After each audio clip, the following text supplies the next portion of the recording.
გამარჯობა ქალბატონებო, გოგონებო.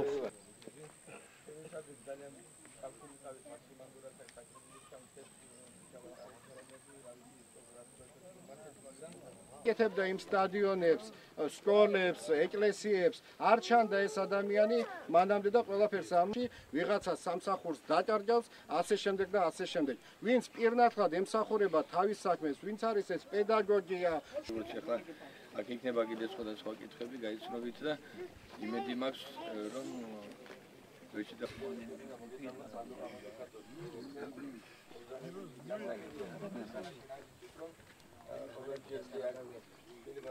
არ დაუჯერეს ბატონ ბიძინას, თორემ მაშინ რომ მიეცათ საშუალება რომ 1 მილიარდი კაცი ეჩუქნა თავისი სამშობლოსთვის, თავის ხალხისთვის, აღორძინებული იქნებოდა თეკლათიც, აღორძინებული იქნებოდა ნებისმიერი სოფელი. კი ამბობენ ახლა რომ 4 მილიარდით ჩვენ აუცილებლად უფრო დავეხმარებით ამ 4 წლის განმავლობაში სოფელს, მაგრამ მე პირადად ძალიან ბევრს და მთელ საქართველოს არ ჯერა ამისი, არ ჯერა, იმიტომ რომ დამხმარე კაცი საჩუქარზე უარს არ იტყოდა და თავის ხალხს არ გაუჩერებდა საჩუქარს, მაშინ ეს ყველაფერი იქნებოდა რიგზე.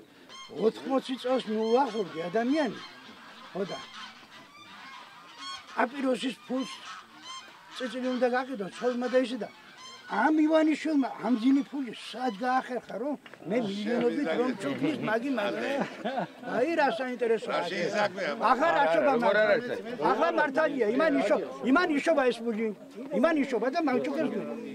ის ფული თუ რა ამოიტანა მას სახში არ გააჩერება. ეს ფული აქედან უნდა შემოიტანოს მაგ. შეიძლება მან გამჯობისოს ცოტა ხანზე ცხოვრება, მაგრამ დიდხანს ვერ გასწავს. იმიტომ რომ ეს ფული უნდა ამოიღოს. ეს რაც დახარჯა. ეს ფული რატომ იშობა და რატომ ხარჯავს, ამას მეცეტანტია და თქვენ რამდენი ფული გიჩუქნიათ ახლობლისთვის, მეზობლისთვის, ნათესავისთვის, უკან მოგითხოვია? თუ მოვიდა და იმანას თუ გაჩუქა, მადლობა უდგარი. არა, ბატონი ბიძინა არის მეცენატე კაცია, არის ადამიანები, რომელსაც ახარებს დაუშვათ კეთილის გაკეთება. მე ასე ვფიქრობ და ჩემ მეგობრებს კიდევ ვეუბნები, ძალიან კარგია ფულის შოვნა უნდა გახარებდეს, მაგრამ ორჯერ უნდა გახარებდეს მის ხარჯვა. თუ ის ხარჯვა არ გახარებს, მაშინ დაიტანჯები და გახდები ფულის მონა. ასე რომ ბატონი ბიძინა არ არის ფულის მონა, იმ კაცს უნდა სიკეთეთ ესოს. ამ ქვეყნად ამაში ცუდი რა არის, ბაბა. მოდი, კარგი თვალით დავინახოთ. აქ არ გზა არის, არ სკოლა არის, არ საიქნო პუნქტი არის, არც მაღაზია არის, არაფერი აქ არ მუშაობს. აქ არ შეიძლება ბაღი არ ქონდეს, ბაგა არ ქონდეს, არ შეიძლება სკოლა არ ქონდეს და არ შეიძლება ის ბავშვი დაღალოს. ერაში ერთხელ მაინც კინო უნდა გაუშვას სოფელში, რომ ბავშვმა ნახოს და ფლად სოფლერი რო არ იყოს. ნებისმიერ კაცს წარმატებულს, იქნება ეს ბიზნესის კაცი, იქნება ეს მწერალი, იქნება ეს მხატვარი, უნდა წესიერ ქვეყანაში იცხოვროს და პოლიცია კიდევ უფრო მეტი დრო ექნება იმისთვის თავის პროფესიონალური ვალი რომ შეასრულოს. იმიტომ რომ ის არ იქნება პოლიტიზირებული. აი ეს ტვირთი, ეს სიმძიმე, რაც იმ ბიჭებს აბსოლუტურად ყველას არ ჭირდება, არ უნდა, მათ უნდა დილით ადრე ადგნენ, საღამომდე იმუშაონ, მოვიდნენ სახლში, იყოს ასევე სიმშვიდე და სიწყნარე და ასე შემდეგ. ჩათ დღევანდელი შეხვედრის შემდეგ, ხარ თუ არა კმაყოფილი, გასცა თუ არა ბატონმა გურამმა თქვენ შეკითხოს ამომწურავე პასუხები.